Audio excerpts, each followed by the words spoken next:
नमो नारायण, राधे राधे। आप सबका मंगल हो। श्री सत्यनारायण व्रत कथा के 5वें अध्याय में जो महाराज तुंगध्वज गोप गणों की कथा है, इसके हम आध्यात्मिक व्याख्या भी करेंगे। भगवान की ये कथा बड़ी मार्मिक है। भगवान का यह सुंदर पूजन जो बहुत संक्षेप में थोड़ी सामग्री में होता है, श्री सत्यनारायण व्रत कथा, इसको पूजा करने से, भगवान नारायण के शालिग्राम की पूजा करने से व्यक्ति के समस्त मनोरथ सिद्ध हो जाते हैं। सूत जी महाराज कहते हैं, आइए अब हम आपको एक अलग कथा सुनाते हैं। अथान्यच प्रवक्ष्यामि शृणुध् मुन सत्तमा आश्रित तुंगध्वजो राजा प्रजापालन तत्परः। कहते हैं, मैं आप दूसरी कथा कहूँगा, उसे आप सुनिए। एक तुंगध्वज राजा महाराज हैं जो प्रजा का अच्छा पालन करते हैं। प्रसादम सत्यदेवस्य त्यक्ता दुःखमवापसः। एक बार उन्होंने भगवान सत्यनारायण के प्रसाद का परित्याग कर दिया, इससे उन्हें बहुत सारा दुख प्राप्त हुआ। एकदा सह वनम गत्वा हत्वा वो विधान पशून्। एक बार वो जंगल में गए शिकार करने के लिए, वहाँ से बहुत से पशुओं का राजा तुंगध्वज महाराज ने वध किया है। आगत्यम बटमूलम च दृष्ट्वा सत्यस्य पूजनम। बरगद के पेड़ के नीचे आते हैं और वहाँ पर आराम करने लगते हैं। देखते हैं सामने बरगद के दूसरे पेड़ के नीचे कुछ ग्वाल बाल लोग गोपा कुर्वन्त संतुष्टा भक्तयुक्ता शबांधवा। ग्वाल बाल लोग हैं जो भगवान की कथा, अहिर बस्तियाँ हैं जो जंगल में रहा करती थी। कहते हैं वो सब भगवान की पूजा कर रहे थे, संतुष्ट होकर। पूरे गांव के लोग बड़े शांत चित्त से बैठ के कथा सुन रहे थे। राजा दृष्टा दर्पेण न गतो न नमामश। राजा जाते हैं, न वहाँ जाते हैं, न प्रणाम करते हैं। भगवान को कुछ नहीं समझते, स्वयं को राजा समझते, सोचते मैं ही भगवान हूँ। लेकिन जब यह बात गांव वालों को पता चली कि राजा विराजमान हैं अपने रथ घोड़े के साथ, ततो गोपगणा सर्वे प्रसादम निवसन्निधो। वो ग्वाल बाल लोग प्रसाद लेकर के राजा के पास जाते हैं। वहाँ संस्थाप्य पुनरागत भुक्ता सर्वयथे स्थितम तथा प्रसादं संतज्य राजा दुःखमवापसः।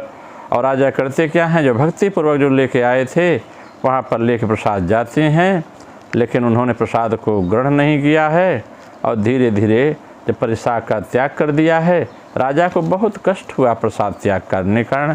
उनके सब कुछ नष्ट, तस्य पुत्र शतम नष्ट धन धान्यादिगम्य च सत्यदेवेन तस्म नाशितम मम निश्चितम। कहते हैं सो जब उन्होंने प्रसाद का परित्याग किया, धन संपत्ति नष्ट हो गई, 100 पुत्र थे राजा के नष्ट हो गए। राजा ने मन में विचार किया कि अवश्य ही भगवान सत्यनारायण ने हम लोगों का नाश किया है, हमारा सब कुछ उन्हीं की कुदृष्टि है, उन्हीं का श्राप लगा है। अत्रस्तैव गच्छामि यत् देवस्य पूजनम मनसा तो विनिश्चिन्त्य जयो गोपाल सन्निधो। इसलिए मुझे वहीं जाना चाहिए, उन्हीं ग्वाल बालों के पास जाना चाहिए। वहाँ जा कर के भगवान बड़ों के साथ भक्ति श्रद्धा होकर के राजा ने जा कर के मनसा तो विनिश्चिन्त्य जयो गोपाल सन्निधो, जाके वहाँ पूजा किया। ततो सदौ सत्यदेवस्य पूजां गोपगणैशः भक्ति श्रद्धा न तो भूत्वा चकार विधना निप। भक्ति श्रद्धा के साथ उन्होंने जा कर के विधिवत भगवान सत्यनारायण की पूजा की। उस पूजा के प्रभाव से सत्यदेव प्रसादेन धनपुत्रान्निको भवत् इहं लोके सुखम भूत्वा चान्ते सत्यपुरं यो। भगवान सत्यनारायण के प्रसाद से धनपुत्र वैभव सब हुआ। इस लोक में सुख प्राप्त करने के लिए और सतलोक प्राप्त करने के लिए पूजा बड़ी आनंददायी है, जो भक्ति मार्ग की है। आइए इस अध्याय की हम लोग क्रिया योग के माध्यम से अगर व्याख्या करें, गीता के माध्यम से समझने का प्रयास करें, तो यह बात और समझ में आती है। ये 9 श्लोक बड़े स्पष्ट होते हैं। आसे तुंगध्वजो राजा प्रजा पालन तत्पर। तुंग माने होता है शिखर, ध्वज माने जो स्थित है। तो जैसे माताएं हैं अपने सिर पे जोड़ा लगाती हैं, पुरुष यहाँ पर चुटिया करते हैं, बाल धारण करते हैं, शिखा केश धारण करते हैं। कहते हैं यहाँ पर कौन रहता है, सिर रीढ़ के मध्य में कौन विराजमान है, कहीं आज्ञा चक्र है, कहीं आज्ञा चक्र आत्मा रहा करती है और हर व्यक्ति अपने मन का राजा है। यही राजा है। प्रसादम सत्यदेव सत्युक्ता दुखम वापस। जो शरीर मिला है हमें, वो तो हमने सामान्य भक्ति मार्ग की कथा की। ये आध्यात्मिक जो शरीर मिला है, यह शरीर भगवान का है, भगवान का दिया हुआ प्रसाद है। इसको त्याग करने से बड़ा कष्ट मिलता है। कहते हैं एकदा स वनम गत्वा हत्वा भो विधान पशून्। इसे पशु, हमारे अंगियों को पशु कहा गया है। जैसे प्राण निकलते से जो अंतिम अवस्था होती है व्यक्ति की, तो क्या होता है, पशु कहा गया। हत्या बहुत पशुओं का वध किया। पशु का वध क्या है, जब प्राण निकलने को केवल सांस चलती, हाथ शून्य, हाथ का चलना फिरना शून्य, पैरों का चलना फिरना शून्य, आंखें देख नहीं सकती, कान सुन नहीं सकते, जिह्वा बोल नहीं सकती, दांत को चबा नहीं सकते, मरणासन्न व्यक्ति की अवस्था होती है। आगत्यम बटमूलम च दृष्ट्वा सत्यस्य पूजनम, जीव कहाँ आता है? बरगद के पेड़ के नीचे। तो मनुष्य की आकृति अगर आप देखेंगे तो उसके जो पलथी मार के जो आदमी आसन लगा बैठता है, ये उसकी जड़ें हैं। बरगद में मूसला जड़ें नहीं होती, ये पूरा तना है, ये शाखाएँ हैं। तो प्राण जो है सिर रीढ़ के बीच आता है। जब प्राण सिर रीढ़ के बीच आता है तो प्राण देखता है सत्य की पूजा हो रही है, श्वास चल रही है, सोहम का जाप हो रहा है। गोपा कुर्वन्ति संतुष्टा भक्त युता शबांधवा। गोप माने आज यादव नहीं, अहीर नहीं भैया। अगर आध्यात्मिक व्याख्या करें तो हर व्यक्ति तो बराबर है, भगवान के बनाए हुए इंसान हैं। कहते हैं सबांधवा, कई भाई हैं। इसका मतलब इस सिर रीढ़ के बीच में स्थित जो मूलाधार स्वाधिष्ठान मणिपुर अनाहत विशुद्ध आज्ञा सहस्रार चक्र है, ये कई भाई हैं, मिल करके उस प्राण शक्ति को रोकते हैं। उसमें घुटका लगता है, सांस लंबी लंबी आती है, सांस छोटी छोटी आती है। तो संस्थाप पुनरागत भुक्ता श्रेय थे चितम तथा दृष्टा राजा दृष्टा दर्पेण न गतो न नमामशः। जैसे आप मनुष्य जीवन ले लिए, बहुत इधर उधर का पढ़ रहे हैं, लिख रहे हैं, लेकिन जब आपको पता ही नहीं वो कुंडलिनी शक्ति कहाँ है, मूलाधार चक्र कहाँ है, स्वाधिष्ठान कहाँ है, मणिपुर कहाँ है, अनाहत कहाँ है, विशुद्ध कहाँ है, आज्ञा कहाँ है, सहस्रार कहाँ है, भूमध्य कहाँ है, जब यह पता ही नहीं है तो राजा रूपी जो आत्मा है न गई न प्रणाम की। जिसे पता ही नहीं, कोई बताया नहीं, गुरुजनों से पूछा नहीं, गुरु किया नहीं। जैसे कोई बहुत बड़ा अधिकारी हो, भारत के प्रधानमंत्री यशस्वी हैं या कोई भी नेता है, राष्ट्रपति हमारे बीच आ जाएं, हम उनका चेहरा न देखे हों तो हमारे बगल से चले जाएंगे, हम उन्हें कोई आदर नहीं दे पाएंगे, क्योंकि हमें पता ही नहीं होता कि हमारे देश के राष्ट्रपति हैं या प्रधानमंत्री हैं। उसी प्रकार से जब व्यक्ति अपनी कुंडलिनी शक्ति को नहीं जानता, उसे प्रणाम नहीं करता, नमः नहीं करता। ततो गोप गणाश्रय प्रसादम निविष्ण। चक्रों का स्वभाव है, ये चक्र प्राण को खींचते हैं, इसलिए व्यक्ति कभी लंबी लंबी सांस लेता, कभी छोटी छोटी सांस लेता है। संस्थाप पुनरागत भुक्त्वा श्रेय थे चितम तथा प्रसादम संतज्य राजा दुखम बाबश। और उसको स्थापित करके धीरे धीरे प्राण निकल जाता है। फिर चक्र रोकते हैं, जीव रुकता है, निकल जाता है। तस्य पुत्र श्रुतम नष्ट धन धान्यादिगम्यत श्रद्धेव तस्तम नाशितम मम निश्चितम। तब व्यक्ति सोचता है, जाता है 84 लाख योनियों में घूमता है। जब 84 लाख योनियों की परिक्रमा करता है जीव, उसके मन में भाव होता है मेरा सब कुछ नष्ट हो गया। तो जब फिर माँ के गर्भ में आता है मनुष्य योनि में, तत्रस्तैव गच्छामि यत् देवस्य पूजनम। 7वें महीने का होता है तो भगवान से प्रार्थना करता है, प्रभु इस बार मैं संसार में आऊँगा तो आपकी पूजा करूँगा। मनसा तो वनसंतम जयो गोपाल संधि। गोपाल मन जो इंद्रियों का पालन करे, उस नारायण से आत्मा से करता है, उनके सानिध्य में रहूँगा। ततो सौ सद्य देवस्य पूजाम गोपगणेशः। फिर वह आत्मा जब मानव शरीर में आती, क्रिया योग की व्याख्या है भैया, इसे बड़ी बारीकी से समझना होगा। तब वह गोपगणों के साथ माने मूल आधार स्वाधिष्ठान मणिपुर अनाहत विशुद्ध आज्ञा सहस्रार चक्रों से एकाकार करके वह जीव जो है ततो सौ सत्यदेव से पूजा गोम गणेश से हर पूजा को करता है। भक्ति श्रद्धान तो भूत्वा चकार विधानी पर, जिसको इस कुंडलिनी शक्ति का ज्ञान हो जाता है, भक्ति श्रद्धा के साथ जो भी नमक रोटी घर में है उसको खा के जो पूजा करता है, सत्यदेव प्रसाद धन पुत्रानि को भवत। ऐसे व्यक्ति धन वैभव संपत्ति धीरे धीरे सब कुछ जुड़ जाती है। इहम लोके सुखम भूत्वा चांते सत्यपुरम जयो। ऐसा जीव जो आत्मा है, ऐसा भाव से जब साधन भजन करता है तो यह लोक का सुख मिलता है, अंत में परम धाम मिलता है। यह व्याख्या हमने इसलिए करी है, अगर मैं केवल कथा ही कथा करता था आपके समझ में आता। महाराज इसका रहस्य क्या है? यही पूजा, यही ध्यान सबने किया है, लीलावती ने किया है, कलावती ने किया है। इस ढंग से पूजा पद्धति सबने की है। तुंगध्वज राजा महाराज ने किया, उल्का मुख ने किया, साधु राम के बनिया ने किया, लकड़हारा ने किया, सत्यदेव नामक ब्राह्मण ने किया है। इस ढंग से जो ध्यान करके पूजा करता है उसे सिद्धि मिलती है। इसीलिए इस 5वें अध्याय की 10वीं लाइन में लिखा है, यह इदम कुरुते सत्यव्रतम परम दुर्लभम।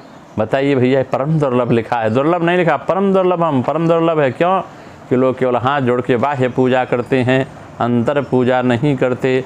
जबकि पूजा पद्धति में लिखा गया है, ओम अपवित्रः पवित्रो वा सर्वावस्थांगतो विवाह यह स्मरेत पुंडरीकाक्ष स्वाह्याभ्यंतर शुचि। मतलब बाह्य भी शुचि हो और अंतर भी शुचि हो। अंदर से जब प्रणाम नहीं करेंगे तो पूरा पुण्य नहीं मिलता। लेकिन भगवान कहते हैं, श्रृणोत्यम च कथाम पुण्याम भक्ति युक्त फलप्रदम। जो भक्ति के साथ इस मेरी पावन कथा को जो सुनता है, उसे भी पुण्य मिलता है। धन धान्यादिकम तस्य भवेत सत्य प्रसादतः। व्यक्ति को धन धान्य से मैं परिपूर्ण करता हूँ, भगवान कृपा से धन संपत्ति की कमी नहीं रहती है। जिम सिद्ध संपत्ति बिनहि ही बोलाए, और धर्मशील पही जाहि सुखा सुहाए। धर्मशील पही जाहि सुहाए। कहते हैं दरिद्रो लभते वित्तम बंधो मुच्चेत बंधनात्। जो दरिद्र है भगवान उसे वित्त देते हैं, उसके अभाव को नष्ट करके प्रभाव पैदा करते हैं। जो बंधन में है प्रभु नारायण उसे सत्यनारायण भगवान की कृपा से वह बंधन से मुक्त होता है। भीतो भयात प्रमुच्छे सत्यमेव अनुसंशयः। जिसे डर लगता है किसी चीज़ से, उस डर को नष्ट करते हैं। इच्छितम च परम भक्त्वा जानते सत्य परम भजेत। और इच्छित फल प्राप्त करके वह जीव भगवान के परम मंगलमयी धाम की यात्रा करता है। इति वह कहतम विप्रम सत्यनारायण व्रतम यत्कृत्वा सुरदुख भवमुक्तो भवति मानवः। कहते हैं हे नारद जी, यह ब्राह्मणों को जो मैंने कथा सुनाई है, जो मैंने आप सबको बताया है, यह कथा सारे दुखों को नष्ट करने वाली है। जितने भी संसार में मानव पृथ्वी धरा पर जितने भी दुख हैं, भगवान सत्यनारायण की पूजा मान लीजिए श्रद्धा से, दिल से। अगर सत्य संकल्प है, आप सत्य के ग्राही हैं, सत्य है आपका विषय जो मनौती है, तो उसे भगवान अवश्य पूरा करते से संशय नहीं है। विशेषतः कलयुगे सत्य पूजा सत्य पूजा फल प्रदा। केचित काल वदिष्यामि सत्यमेशम तमेव च। इस प्रकार से इस कल काल में भगवान नारायण की जो सत्यनारायण की पूजा है विशेष फल प्रदान करने वाली है। इस पूजा को करने से बहुत सारे लाभ मिलते हैं, मनुष्य के मनोरथ सिद्ध होते हैं। सत्यनारायणम के सदेव तथा परे नाना रूप धरो भूत में चितम प्रदम। कहते हैं भगवान की पूजा, जो भगवान सत्यनारायण का पूजा करेंगे अनेक रूप भगवान ने धारण किया है, और हर रूप जो है मनोरथ सिद्ध करने वाले हैं। इस कलयुग में जो सत्यव्रत रूप धारण किया है भगवान ने, ये मनुष्य के सारे मनोरथ पूरे करते हैं। भविष्यति कलो सत्य व्रत रूपी सनातन शिवशाम कृतम साप शुद्धिम प्रदम सर्वेशामीप्सित प्रदम। कहते भगवान सत्यनारायण कृपा से उनके सारे पाप नष्ट हो जाते हैं। इसलिए हे मनुष्यरों, पूर्व काल में जिन्होंने भी कथा करी है, व्रत किया है, उनके अगले जन्म का वृत्तांत में कहूँ। जय इदम बढ़ते नित्यम शृणोतिम मन सत्यमा तस्य नश्यन्ति पापानि सत्यदेव प्रसादत। कहते हैं जो इसे पढ़ता है, जो इसे सुनता है, उसके सारे पाप नष्ट हो जाते हैं। तो पढ़ना सुनना क्या है भैया, ये समझना पड़ेगा। जैसे हम पढ़ रहे हैं तो हमारे निगाह में वो जो मैं पढ़ रहा हूँ मेरे कानों में सुनाई देना चाहिए, तब तो पढ़ना हुआ। मुझे समझ आनी चाहिए मैं क्या पढ़ रहा हूँ। अगर हम सुन रहे हैं तो हमें दिखाई देना चाहिए। जैसे केवट उतरी दंडवत कीन्हा। केवट ध्यान करिए, गंगा मैया का तट है, केवट ने नाव नज़दीक लगाया है।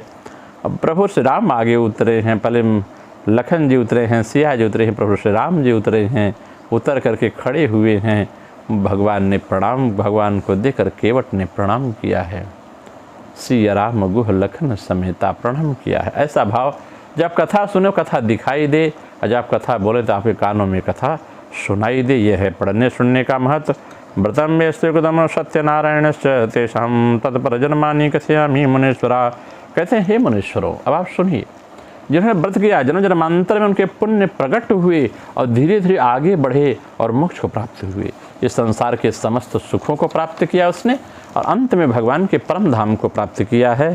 कहते हैं पहला सतानंदो महाप्राज्ञ सुदामा ब्राह्मणो बहु तस्मिन् जन्मान श्री कृष्ण ध्यात्वा मोक्षम वापः। जो सतानंद जी महाराज थे, जो गरीब ब्राह्मण थे, जो काशीपुर के ब्राह्मण थे, अगले जन्म में सुदामा हुए और भगवान श्री कृष्ण की सेवा करके ध्यान किया। इतना विराट ध्यान किया भगवान श्री कृष्ण का, उनके सखा भी बने, उनकी सेवा भी करी। वो जाके सुदामा हुए और सुदामापुरी प्राप्त किया। परम वैकुंठ को, भगवान के सनातन मोक्ष को प्राप्त किया है।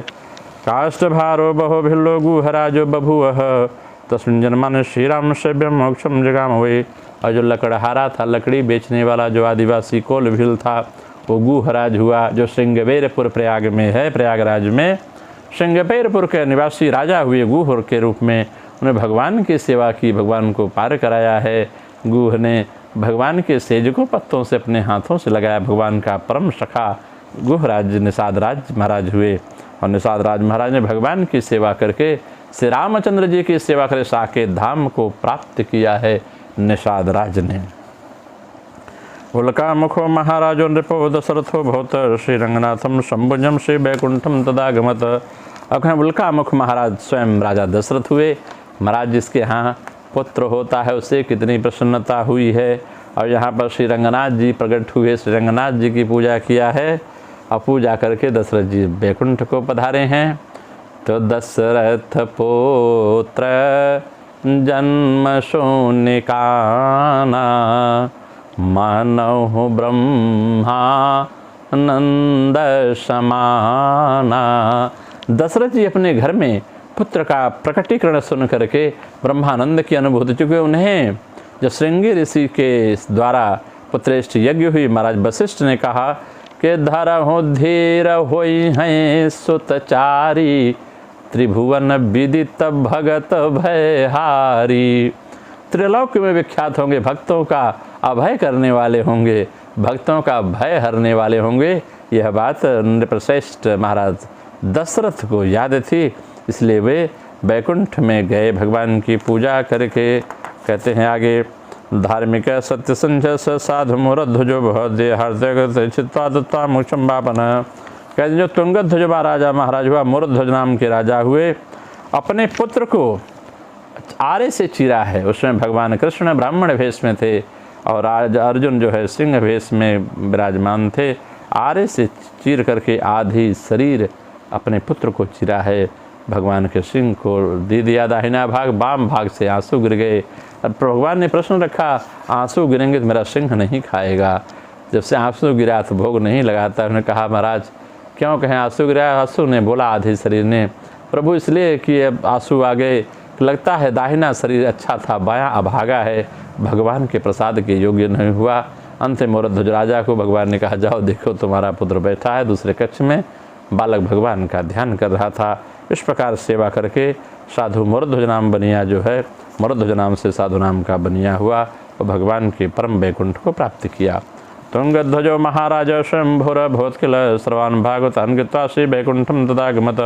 और तुंगध्वज राजा महाराज जो जिनकी चर्चा भी हुई है, जिस पर हमने आध्यात्मिक व्याख्या करी है, ये स्वयंभू मनु हुए, जिनकी आज हम भारत में पूरे विश्व में जो सृष्टि चल रही है, जो मनुष्य समाज आप देख रहे हैं, जो विभिन्न मतांतर में बटा हुआ है, हम सभी भगवान स्वयंभू की संतान में हैं। और इसीलिए वो स्वयंभू महाराज सृष्टि का पालन करके बैकुंठ को गए। भूत्वा गोपासते श्री ब्रजमंडल वासिन न्यथेरा सांसवांगोलोकम तम तदायुः। कहते हैं जो गोप लोग थे ये ब्रजमंडलवासी हुए, भगवान के साथ गोलोक गए, भगवान के साथ खेल करके क्रीड़ा करके बालकृष्ण लाल के साथ परम धाम को प्राप्त हुए। अंत में शाश्वत भगवान के गोलोक को प्राप्त किया।